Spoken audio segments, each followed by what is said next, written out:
Good morning. My laptop says it is 8 o'clock, which means it is time for our LinkedIn Live here in Chicagoland. I am your host, Allison Henderson, and my company is Moving Image Consulting if you are finding us for the first time. I encourage everybody out there to put some comments in, let us know you're here because that always makes things much better. And this week, just like last week, it's just me. A little snafu where I thought I had confirmed with our guest, and turns out I hadn't. So, our guest for today will be joining us in June. But there are some really exciting things that I can share, and I can take this opportunity to discuss something that has been on my mind lately. So I think it all worked out perfectly in the universe. First things first, you'll start to see my lives with a uh, slightly new rebrand, refresh. So you'll start hearing me call it the Listening with Your Eyes Live, because listening with your eyes is what I'm all about. Listening with your eyes is my platform, and I might as well be branding it everywhere, right? So we are live on LinkedIn, YouTube, and Facebook, so that wherever you catch it, it'll um, you can find us live on those days. So this will be the perhaps the new branding. Hey, it'd be great to have it truly designed by somebody, but we'll see when that happens. Right. Uh, oh, I did not sleep well last night. I definitely need my coffee this morning. So part of the reason for the wild child zebra today is just to perk me up a little bit and make me feel a little bit like me, because I am groggy. Um, and the other thing that I want to make sure everybody knows about, because this is invitation only, and you need to reach out to me if you want to come to our every Wednesday at noon Central, the last Wednesday of the month, I should say, not every Wednesday, the last Wednesday of the month. We are hosting the Tales Your Body Tells meetings. I love these. They're just for my community.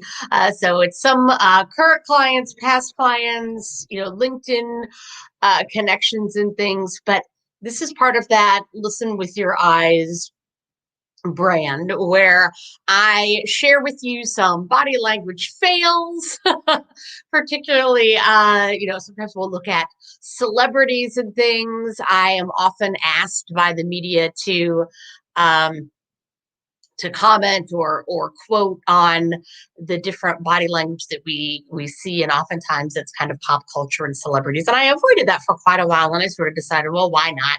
And so we'll be looking at some of those things because they're sort of fun. But this is an invitation event where you kind of need to be in the know. So if this is of interest to you, you want to join us on a Friday, I mean on a Wednesday, the last Wednesday of the month, please reach out to me here now. Send me a LinkedIn message, shoot me an email at Allison at movingimageconsulting.com, and just say, hey, I want to be on those that Wednesday thing you were talking about, that Wednesday lunchtime. So it's noon Central Time. It falls, 1 Eastern, 10 Pacific, something like 5 o'clock, I think, in London or something like that. So we're trying to put it at a time where the maximum people can join us, now that I'm starting to work with more people around the world. So good morning, everybody. Make sure again that you shoot me a message and things, because it's always a little weird and lonely to just be talking out into cyberspace and not knowing that anybody's out there until afterwards. I get messages on LinkedIn and stuff. Oh, saw your I saw your broadcast this morning. That was really interesting and things. I would love to know now as well. It's everybody can use a little ego boost at 8 a.m. in the morning. But to the topic of today, it is all about staying open. And why have I been thinking a lot about this? Well, I have a new client that I'm developing a training for, a workshop.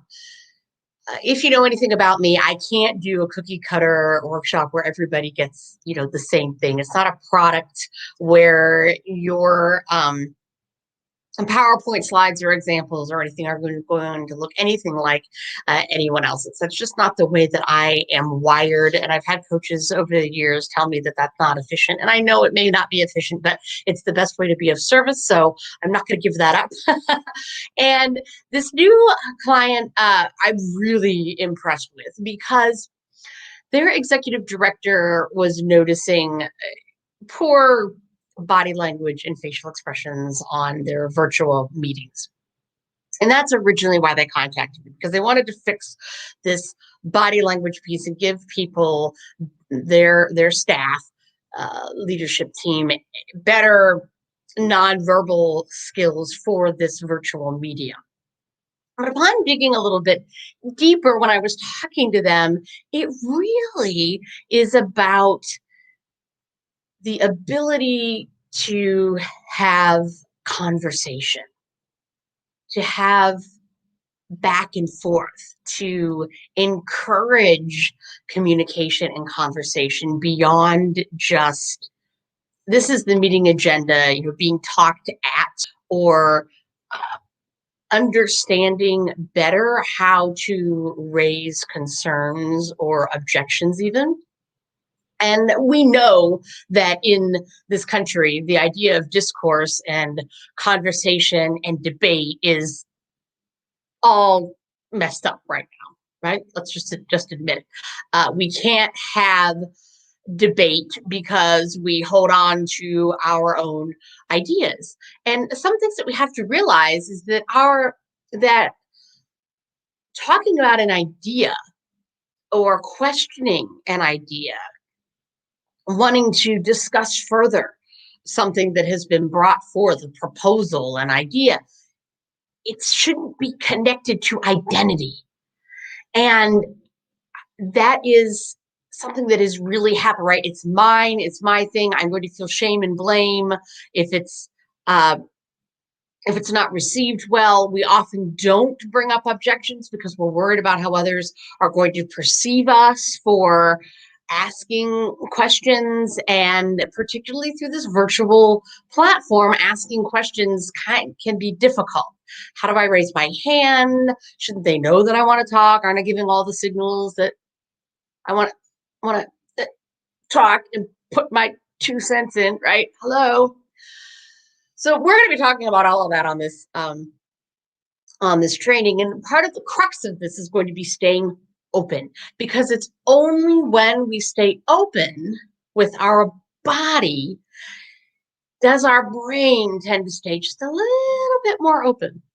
And I'm going to be talking a lot, I think, about this idea of the culture of curiosity, because that's really what we need to be. In order to have communication and conversation and discourse, we need to be curious. And it starts with us. When we have an objection to something, we need to think, why is this triggering me? Why, what am I actually objecting to? Is it something about the way it was presented? Was it the person that presented it? Let's face it, some people we like better in our offices than others. Are we, and we have to put a clamp on our own natural reactions. When somebody says something that we disagree with, what is the immediate reaction that you get? Think about your teenagers, right? Roll the eyes, we give a little sigh, we close ourselves off immediately. And we can't do that in the office. We have to stay more open to ideas if our businesses are going to move forward and grow. So the first questions are for yourself. Why don't I like or believe this person? Or why am I triggered am I having this objection? What do I need to know before I can really agree or disagree? Because oftentimes there's more information that needs to be had. And so what do you need to know? Like, where's that objection coming from? Is it coming from a I feel like it's going to be too expensive, so it's a cost thing and you need that information? Is it a, I've never heard of this company before that you're mentioning? Where did you find them? Are they really superior to who we've used in the past? Maybe it's a, general more information. Why do we even need this? Why are we even talking about this, right? You need to figure out for yourself what it is that you need to know so that you're asking the right questions of the person who brought up the topic rather than just, no, we've done that before, or no, I'm not interested, right? Instead of those knee-jerk reactions, we have to develop a culture of curiosity where it's okay for everybody to be asking questions. And that really does it. Everybody, it starts with the body because the body and the brain are connected. It's very, very, very, underline that one more time, very difficult for our brains to stay open. And we need to do everything that we can to keep that open, which means we need to be opening the body. No crossed arms. I know a lot of times I do the myth of, if you're crossed arms, you're not, I'm not closed off to you, but it is still giving a supportive reaction for what's going on in your brain. Your body is kind of is then immediately supporting that negativity that's going on in your brain. So we have to stay open. That includes your lower body as well. I know I've been talking all about the secrets of shoulders and what your shoulders are doing, but that also means that you need to have feet on the floor. Just now I had to uncross my ankles because I had my feet on the floor, but my ankles were crossed. Anything that you do that that takes your body out of its natural head, shoulders, knees, and toes alignment is going to set things off a little bit.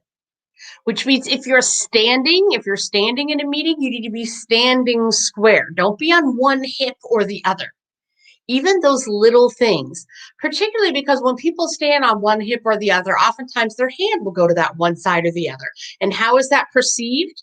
That's perceived by others as, oh, particularly with women, unfortunately, she thinks she's all that, right? She's got her hand on her hip. She's jutting that hip out. She's all in her power pose. She's all ready to debate me, or she's already right. Whether that's going on or not with the person who is standing there, that's how it's perceived. So head, shoulders, knees, and toes. Stay in alignment during your meetings so that you will have the best chance of being open. And straighten up as well.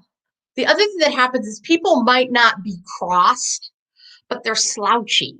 They're leaning in on their desk and that's giving this low energy boredom signals to everybody. And that's not good either on your meetings. I understand that these meetings are often boring, particularly virtually or in person, right? Meetings can run long. You can feel like they have nothing to do with you. You can wonder, why am I here? Why was I invited to this? Keep open, keep a mental culture of curiosity going on. Be curious, ask questions. That is really interesting. I never thought of it that way. Tell me more. You need to be coming up with a whole list of those kind of conversation starters because everybody will react differently to what it is that you're saying. You need to be aware. You need to turn your eyeballs on, right? That's going to be the other thing. Listening with your eyes is my whole platform, right? Listen with your eyes and observe what is happening with those around you. Are other people closing off? Or are they leaning in? That's a great signal of curiosity, is leaning in. Tell me more. Wow, that's really interesting. Not jutting in their face, but I'd like to know a little bit more about that. Could you share with us? Where did you find this information? Keeping things, this is going to be another LinkedIn Live. I do have guests for a while, but when we're out of guests again, there will be a LinkedIn Live about a gentler America, a gentler body language, which is another thing that we need to be developing. We need to be lighter. We need to be softer with our reactions. So much of what we do is heavy and hard. And I believe a lot of that comes from our politics and the divisiveness that's happening right now in the nation. It's me against you instead of me working with you. And so our body language has become rather harsh. What are we doing instead of shaking hands today? We're poking elbows at each other. Everything has kind of developed this harshness and a raised voice yelling kind of mentality and culture, because everybody's trying so hard to be heard across all of these platforms, right? One of the first things that people will tell you for your lives or for your Instagram or for your TikToks or whatever, if it doesn't capture them, if it's not weird enough or wild enough to capture them in the first 3 seconds, they're going to pass right on by. Well, that has creeped into a lot of people's natural styles now, are a little bit more of that in your face yelling sort of thing. And so think about that, right? We in our offices, that might not be the best way to behave. So we're going to keep an open posture. We're going to keep a tall spine. We're going to keep our feet on the floor as well. We're going to be open because we need to signal to our brain that we're open to this idea. And we need to really search our brains for the questions that we should be asking, so that you can ask clarifying questions about the proposal that has been brought up. You need to make certain that you and others clearly understand the issue or the proposal before you start to voice objections. And that may even be, if you're the leader, you may need to say, once the thing has been proposed, maybe you put in a 10, 15, 20 seconds of silence. Silence. Oh my gosh. We hate silence, right? It's like being on the phone. Virtually, it's very much like being on the phone. Silence feels forever. But that silence is really important to let the words land, to let your audience understand and comprehend what was just shared.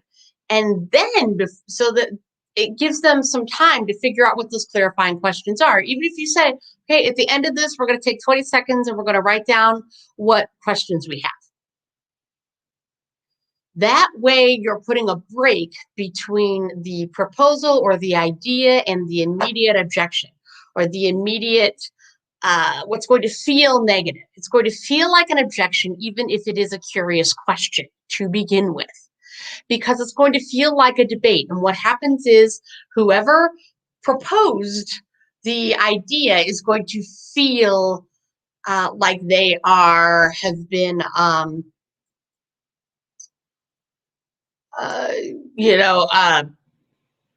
affronted, right? They're going to feel like they're under attack, because that's what usually happens, right? We don't have examples of good debate, right? You can't look at the presidential debates or mayoral debates or any of those kind of things and call that debating, because that's really that's not good, and that's not right. So take a minute to force your teams to pause. Then you need to think to yourself, if you proposed it, you need to say to yourself, have I become defensive? If you were listening to the proposal and you're coming up with a ton of objectives, objections, sorry, not objectives. If you're coming up with a lot of objections, why can't I say that word today? You should also be thinking, am I becoming defensive? Because that's oftentimes what happens with us right away, is we become defensive. And then we have to think of, why have I become defensive? There's always going to be another layer to come to the root cause of what's really happening. And we have to take a minute to discover that. And it's something that we need to be teaching our children. It's something that we need to be teaching everybody. We have really lost, that used to be the art of debate, the art of communication, the art of conversation. There used to be classes, particularly, for the aristocracy or anybody that was going into law, or, all the way back into Greek times there used to be classes, elocution and things, the power of words and how to use words, and how to debate and how to have a conversation. We're not teaching that anymore, right? And it the best place to make these changes in our society, and I think I said this last week and I'll say it again, is through our businesses, because this is where we have more diversity. It's a fact. If you look it up, right? Our churches often have the same people in them or very similar demographic. Our neighborhoods often have very similar demographics depending on where you live. And it may be that your office has the most diversity because of diversity and inclusion initiatives. There's probably a more diverse group of people in your office and on your leadership teams than you have in other areas of your life. And as leaders within our businesses, we need to encourage learning how to have better conversations and learning how to disagree. And sometimes it's that we agree to disagree, and that's not a bad thing. Why that has become such a no-no. Oh, we have to get everybody on the same page. We have to blah blah blah. Not necessarily. You start with what you can agree on. Here's a good tip for you. In that 20 seconds of silence, make sure that your team is writing down, what do I agree with on this proposal or this statement or this new initiative that we're about to take on, or if it maybe you're deciding whether to take on a new client or not. And it's a big, and then there's big worry about a lot of things, or they're not sure that, that you have the bandwidth for this particular client, or that maybe you're a little leery that they're really going to be paying on time. Maybe you are thinking this is outside of your normal scope of work. Should we be branching out into this other kind of industry, or should we be staying the path of where we are? All of those kind of things. But tell your team, what is something that you do agree with this proposal? Have this so that you can start from a place of agreement. Because then you can say, okay, everybody, what did you write down? And then it becomes more of an open discussion rather than the one person who says, I don't agree, or I object, or, rather than asking clarifying and curious questions, they're going right for and turning everybody defensive. Why are we even talking about this? And then when you bring up your curious questions, you're staying open and you're lighter with your gestures and your voice. As I said, this is going to have to be another conversation because we're going to be out of time here. But if you come in with harshness and weight, I don't understand why we're talking about this. That's not going to go over very well. And I know why is the question of curiosity. You need to ask why questions, but you also have to watch that tone of voice behind the why question, so that it's a curious question and not a putting down of somebody question, if that makes sense, right? There's why did you feel that we needed to go in this direction? Is a question. It's an open question. Please tell me, why do you think that we need to be considering this? Or, why do you think this is an issue with this proposal? Rather than, why do you think this is an issue with this proposal? I don't understand. Could you tell me why? Why are we even talking about this? Same question, totally different body language and voice behind it. And whoever is your leadership team, you need to teach them this, and they need to model it, because it will trickle down, everybody. It will trickle down if it becomes a focus within your organization. Okay, couple things. When you watch this replay and when this is like, oh, wow, you're right, we're not necessarily doing this. Maybe we should be uh, thinking a little bit more carefully about the conversations that we're having. They're not exactly bad. They might not be total trash, right? You might not be dealing with people who are humping and rolling their eyes at each other. I mean, it may not be that bad. It may not be as juvenile as as those things come across. But there, if you're thinking, "Wow, I could really do better with this," then definitely reach out, because every organization is a little different. And I would not have been talking about this culture of curiosity, and we wouldn't have been discussing the art of conversation and communication and elocution and all those things in this upcoming workshop that I'm working on, if we didn't dig a little deeper into what the real issue was, right? If we didn't get to the root cause. What we're seeing in this particular organization is the eye rolls, the kind of turning to the side and laughing to yourself, all sorts of very teenage like and rather juvenile reactions to each other. And I will say, part of it with this organization, a lot of the people have been there many, many years. Okay.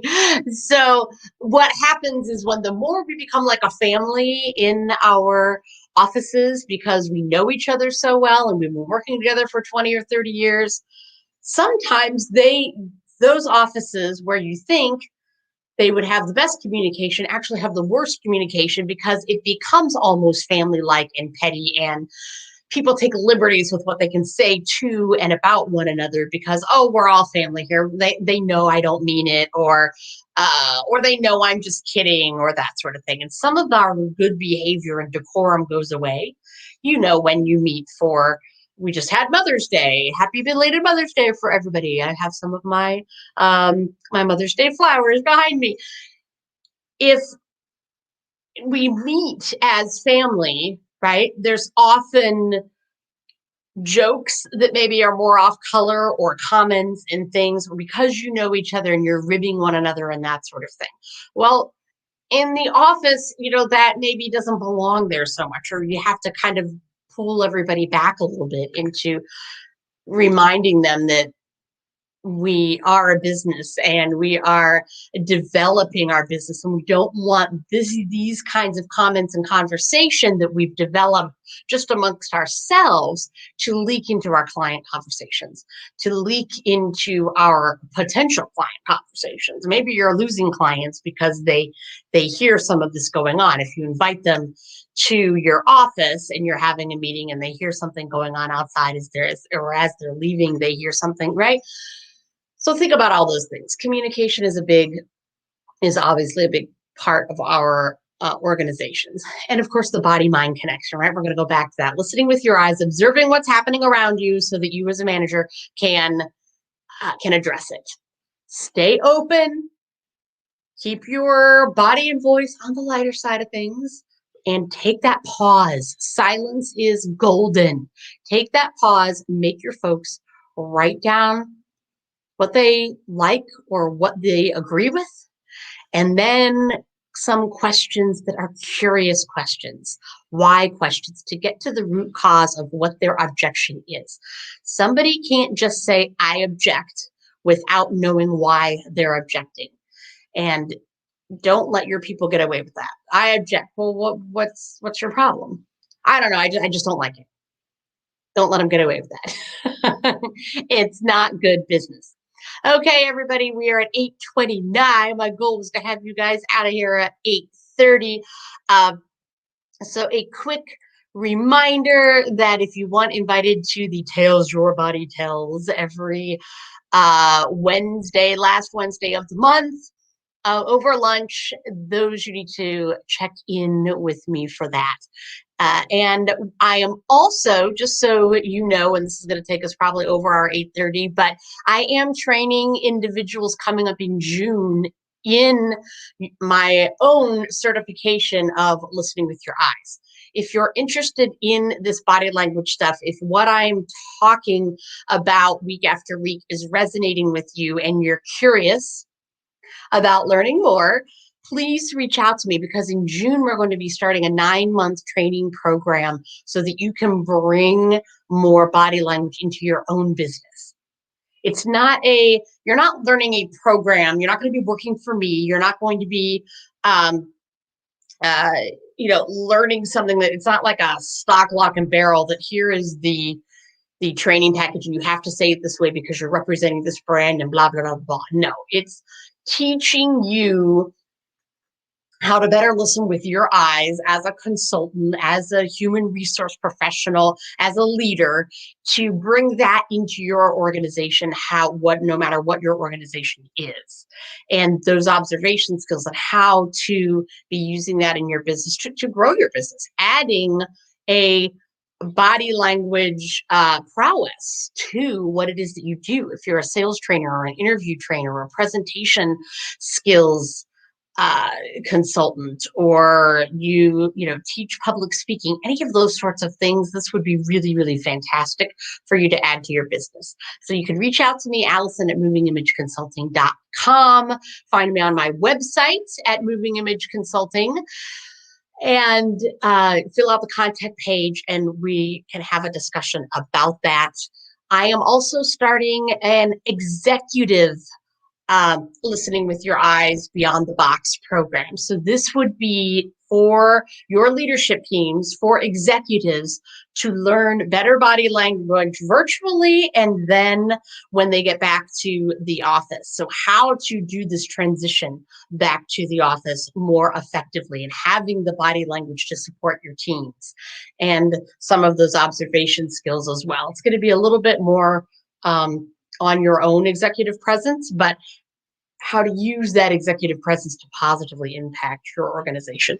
And that is starting soon here too. That's a shorter program that's only 8 weeks long rather than the 9 months. So an 8-week program where you're really immersed in understanding you and how you communicate and how it's affecting those around you.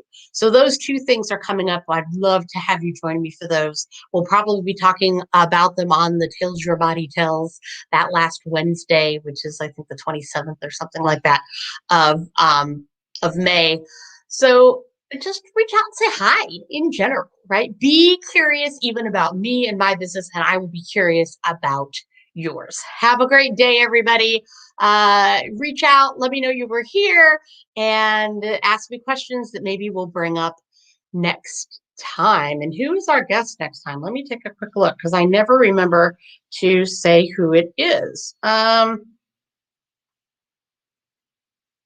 Next week is going to be Thursday. Oh, and of course, I don't have it in the calendar. Why would I? I mean, come on, that's just dumb. Why isn't it on my calendar already? I don't know. All right, everybody, have a great day. Enjoy hopefully there will be sunshine where you live, even though it's cold here. We are ready for real spring to come back. Have a great day.